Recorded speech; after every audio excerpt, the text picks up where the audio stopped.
Ditanya oleh Allah, hei hambaku, ingat enggak di malam itu, di tempat itu kamu berlakukan dosa itu?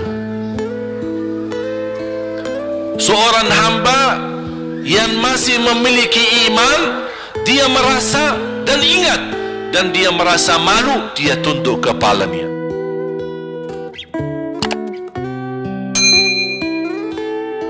Rasulullah sallallahu alaihi wasallam, yuhasibullahu al-'abida laisa bainahu wa bainahu turjuman. Allah akan hisab hamba-hambanya satu demi satu, bersatu, dan tidak ada penerjemah. Jadi tidak bagi terjemah, translate. Ya Allah, saya tidak mengerti bahasa Arab, saya tidak mengerti bahasa, ya Allah, gimana ini, saya butuh translate atau acara supaya bisa bantu saya lulus dari hukum. Tidak ada. Yang hakim Allah, keputusannya Allah, yang menentukan Allah, mahkamah yang dikuasai Allah, hamba di hadapan Allah, saksi semua, tangan saksi, mata saksi, lidah saksi, kaki saksi, buku amal saksi, malaikat saksi. Bagaimana kita mau lari? Ditanya oleh Allah, hei hambaku, ingat enggak di malam itu, di tempat itu kamu berlakukan dosa itu? Seorang hamba yang masih memiliki iman, dia merasa dan ingat, dan dia merasa malu, dia tunduk kepalanya. Kata Allah, malu ya, malu. Tunduk, ya malu ya Allah, malu. Dan subhanallah, tanda rahmat Allah, ketika Allah bertanya dengan kita, tidak ada orang lain yang bisa lihat. Supaya apa? Supaya hisab kita di antara kita sama Allah tidak terbocor kepada orang lain, supaya tidak malu sama orang lain. Allahu Akbar. Habis kita sudah raku diri, ya Allah, saya ingat dan saya rasa salah dan saya malu. Apa kata Allah? Waktu itu kamu lakukan dosa itu, aku tutupi. Aku tutupi. Tidak ada yang tahu. Kita lakukan dosa ini udah sekian tahun, ada yang tahu enggak? Tidak ada yang tahu. Karena kita lakukan di saat sembunyi. Kata Allah, di saat itu kamu lakukan dan kamu tahu itu dosa, tapi aku tutupi. Supaya kamu jangan menjadi malu di depan keluarga atau di depan sahabat. Aku tutupi. Dan aku sekarang sudah menutupi dosamu di dunia, dan sekarang aku hapuskan dan ampuni dosamu di akhirat. Allahu Akbar. Disitulah terasa anugerah, ampunan Allah yang maha kuasa. Dan Allah di saat itu mampu menghukum kita. Dan kalau Allah menghukum kita, Allah tidak pernah menzalimi kita. Justru itu keadilan Allah. Tapi Allah tidak memperlakukan keadilannya, justru yang mendahulukan ampunan dan kasih sayangnya. Habis selesai hisab, harus semua tanpa kecuali liwati neraka Jahannam di atas sirat. Sirat yang panjang, yang kejam seperti pedang, yang tipis sampai tidak bisa dilihat oleh mata. Katanya tipisnya seperti, subhanallah, imam bisa jalan di atas rambutnya. Kejam lagi, masuk di atas serat, terus jalan. Di saat itu ada doa yang ia melamatkan kita sampai menuju surga. Nabi Muhammad sallallahu alaihi wasallam. Dia sudah duluan. Kalau Sayyidina Abu Bakar berjalanan di atas sirat disebutkan 100 tahun. Tapi Sayyidina Abu Bakar satu langkah di atas sirat, langkah kedua di depan pintu surga. Dahsyat. Ini Sayyidina Abu Bakar seperti itu. Bagaimana Rasul? Rasul sudah menunggu di depan. Mulai manusia satu persatu jalan di atas sirat. Dan Rasul di saat itu sibuk berdoa, Allahumma sallim sallim, ya Allah selamatkan umatku, ummati ummati, ummati ummati, sampai mereka terselesai. Sampai di situ saja. Sebelum masuk surga ada berita gembira untuk umatnya Nabi Muhammad sallallahu alaihi wasallam.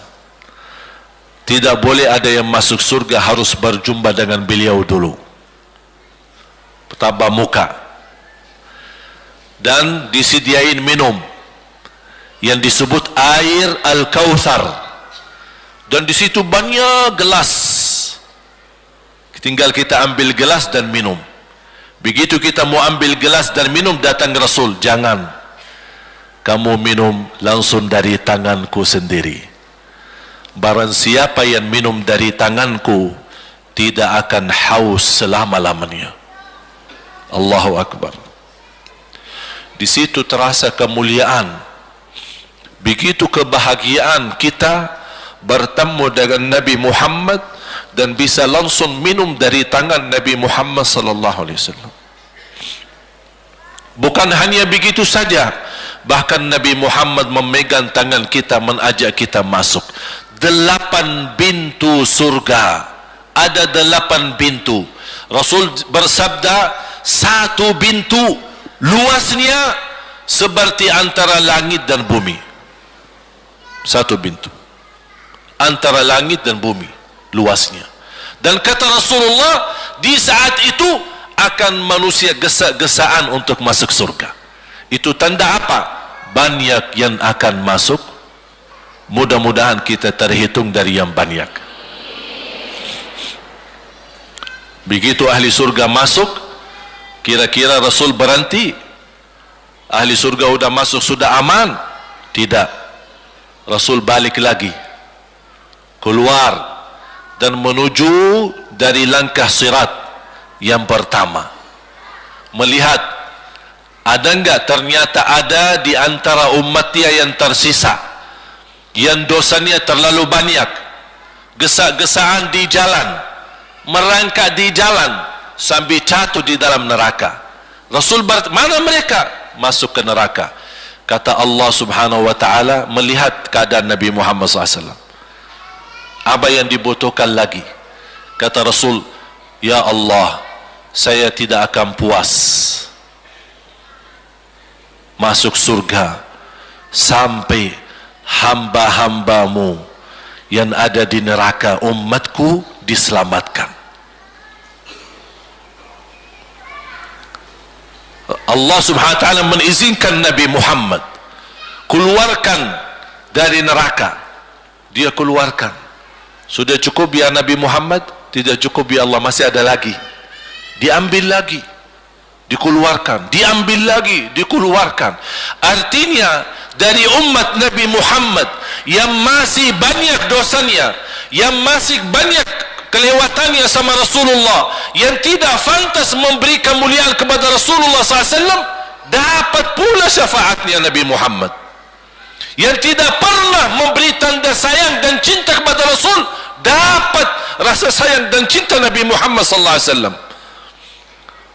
Sambil kata malaikat Jibril, demi Allah saya melihat Nabi Muhammad mengambil manusia dari neraka Jahannam, diselamatkan dari siksa dan membawa mereka ke surga. Kata malaikat Jibril, sambil aku kira tidak ada lagi yang tersisa di neraka Jahannam, saking banyaknya yang dikeluarkan oleh Rasul. Itu syafaat Rasul sallallahu alaihi wasallam. Oleh karena itu jamaah sekalian, Ini yang saya ceritakan. Saya mohon kalau anda lagi bersalawat, ingat itu semua. Nabi Muhammad bukan Nabi yang biasa. Nabi Muhammad adalah Nabi yang penolong kita nanti di hari kiamat. Seandainya kita masuk neraka Jahannam, masih ada harapan kita dapat syafaat Nabi Muhammad sallallahu.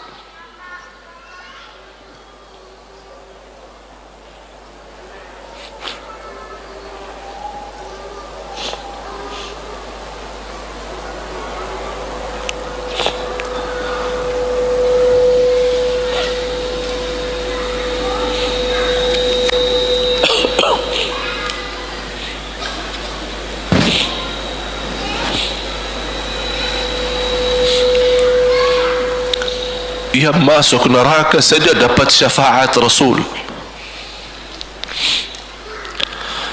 Jadi sejauh mana kita bisa mencintai beliau, sejauh mana kita minat mempelajari kehidupan beliau, sejauh mana kita mengenal sunnah-sunnah beliau.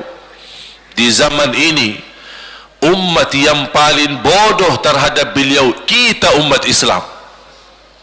Kita umat Islam banyak hal yang tidak tahu tentang beliau, tidak tahu bagaimana berjuangan beliau, bagaimana doa beliau untuk kita, bagaimana kesedihan beliau kalau ada di antara kita yang kena musibah atau keburukan, apalagi masuk neraka. Siti Aisyah radhiyallahu anha,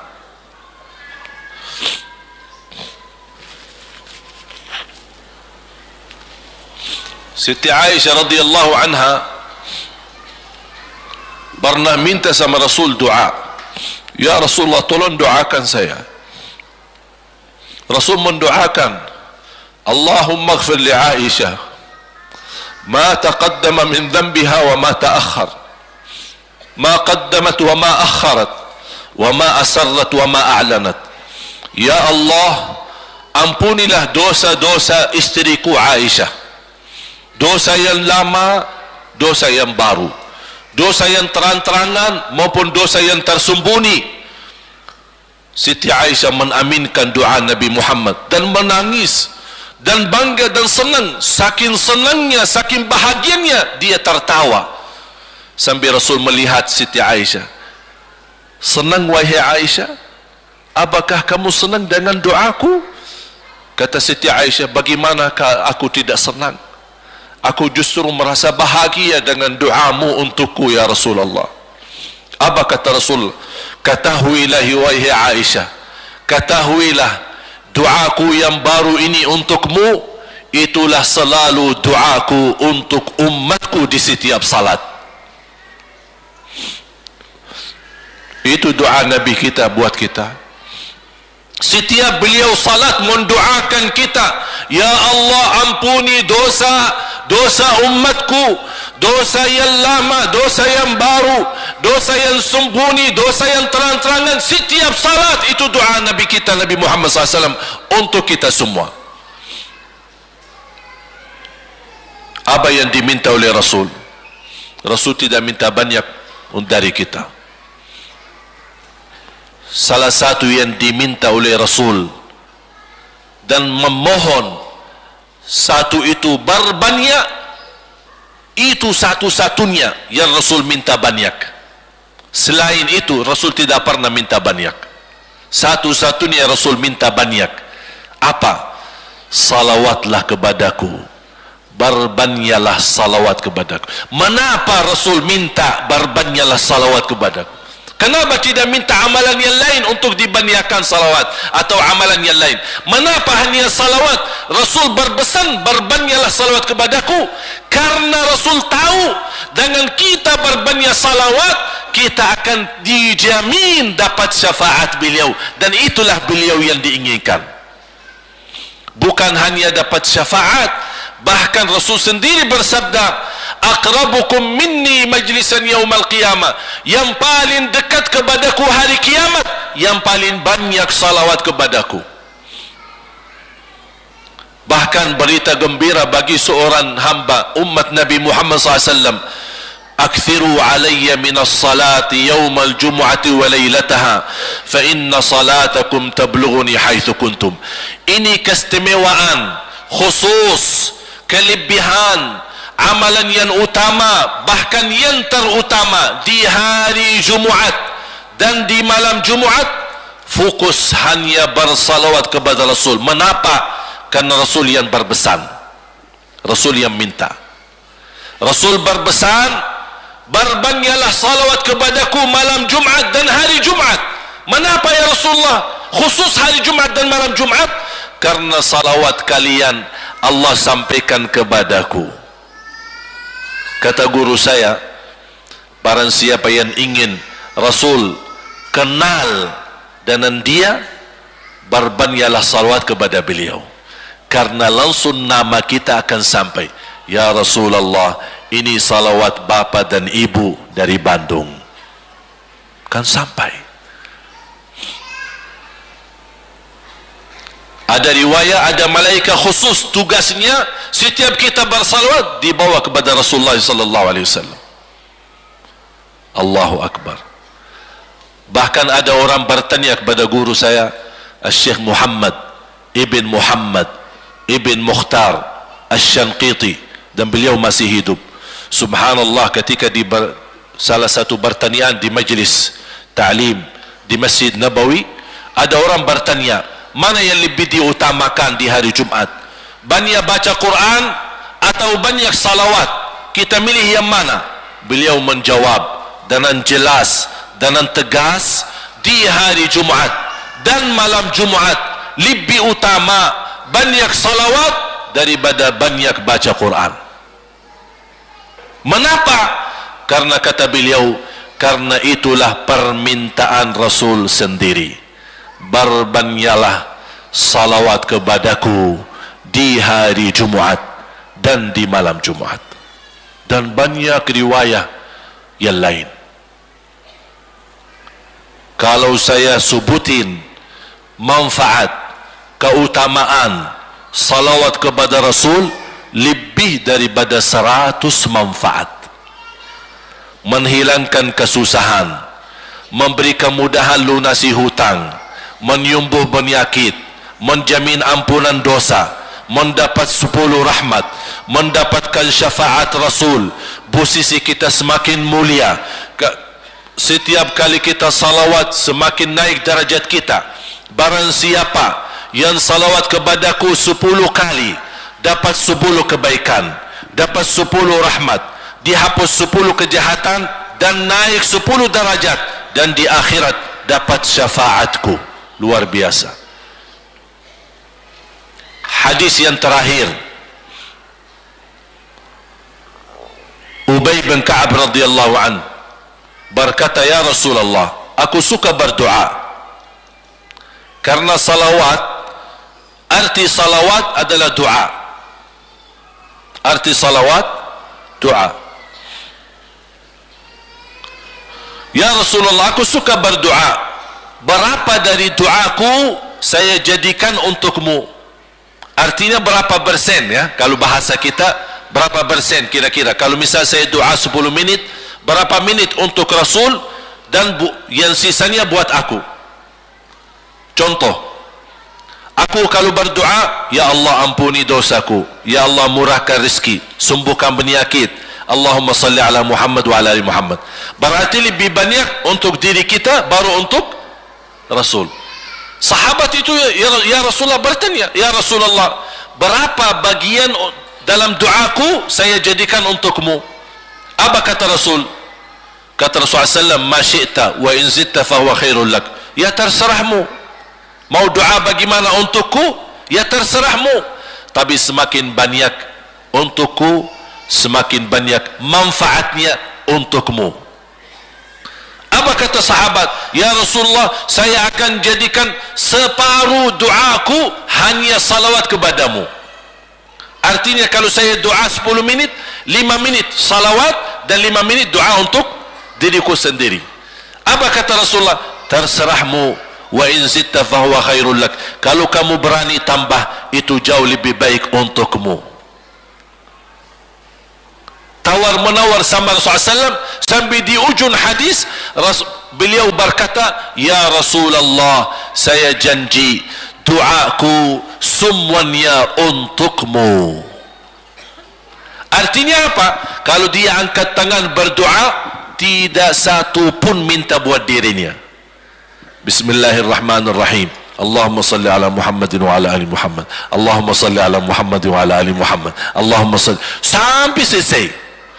Tidak minta ampunan, tidak minta rezeki, tidak minta sehat, tidak minta keturunan, tidak minta apa-apa. Hanya fokus dengan salawat. Karena dengan salawat, apa yang kita niatkan terkabul.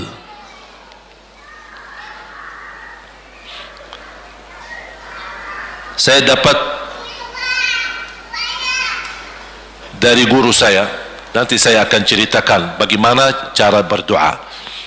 Kata sahabat, ya Rasulullah, saya akan jadikan doaku hanya salawat kepadamu. Apa jawab Rasulullah SAW? Idzan taf'al yukfa hammuk wa yughfaru dhanbuk wa tuqda hajatuk. Kalau kamu lakukan hanya doamu, hanya salawat kepadaku, akan dihilangkan segala kesusahan, diampuni segala dosa, dan dikabulkan segala hajat. Kata ulama, apa yang diharapkan oleh manusia? Hidup di dunia tambah susah dan hidup di akhirat tambah dosa. Betul? Itulah kita dapat dengan salawat kepada Nabi Muhammad SAW. Berdoa, ketika anda berdoa, contohnya seperti ini. Setiap anda berdoa, biasa mulai dalam bismillah dan memuji Allah Subhanahu wa ta'ala. Cukup satu kata memuji Allah dalam segala pujian, alhamdulillahi rabbil alamin. Segala puji bagi Allah. Ini mewakili semua pujian yang lain. Asmaul husna, segala sifat agung, segala kemuliaan diwakili oleh satu kata, alhamdulillahi rabbil alamin. Kata sederhana, kata tidak terlalu panjang, tapi maknanya sangat luas. Oleh karena itu boleh diulangi berkali-kali, alhamdulillahi rabbil alamin, alhamdulillah, sampai benar-benar merasa di hati. Karena ini ucapan mewakili segala pujian yang kita ingin sampaikan kepada Allah.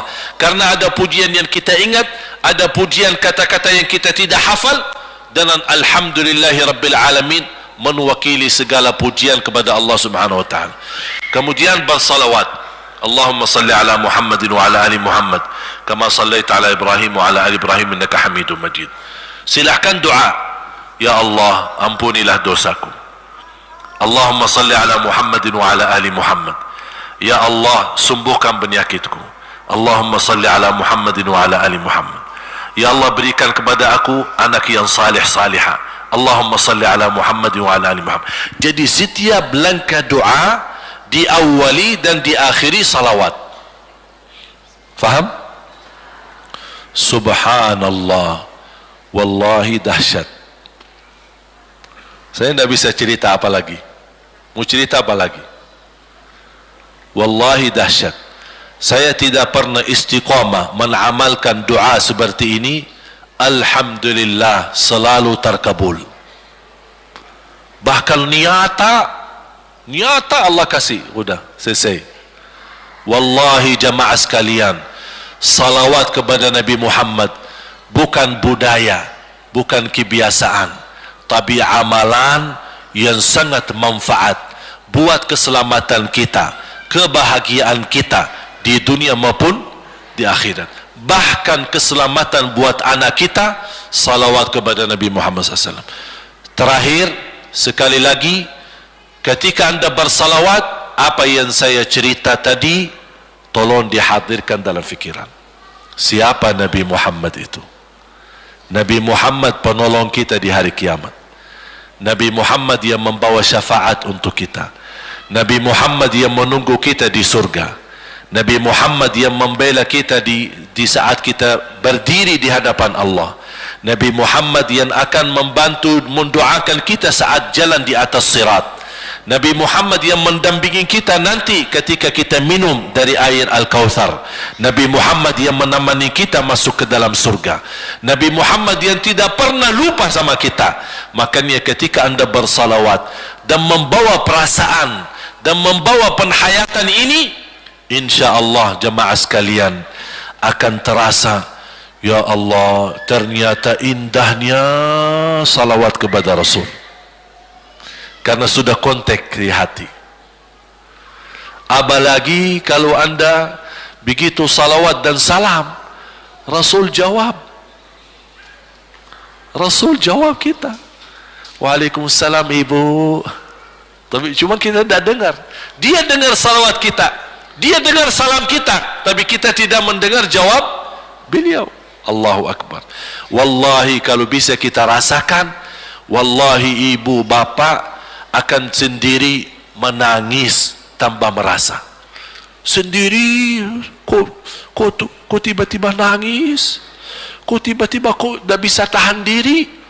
Karena Nabi Muhammad itulah yang semestinya sudah menguasai hati kita, sudah ada di hati kita, sudah mempenuhi rasa cinta di dalam hati kita. Makanya kata Rasulullah, tidak sempurna iman seorang sampai dia mencintaiku lebih dari ibunya, lebih dari bapaknya, lebih dari anaknya, lebih dari hartanya, bahkan lebih dari dirinya sendiri. Baru sempurna imannya. Bagaimana kita bisa mencapai kesempurnaan iman seperti ini? InsyaAllah dengan bersalawat, dengan membawa perasaan, membawa kehadiran cerita-cerita yang sama-sama kita belajari, baru akan terasa di dalam hati posisi Nabi Muhammad akan semakin besar, semakin mulia di hati kita. InsyaAllah semakin mulia di hati kita, InsyaAllah akan semakin semangat beribadah, semakin semangat mendekati, semakin semangat mempelajari, dan semakin insyaAllah menjadi baik di mata Allah dan insyaAllah baik di mata manusia. Amin ya Rabbal Alamin.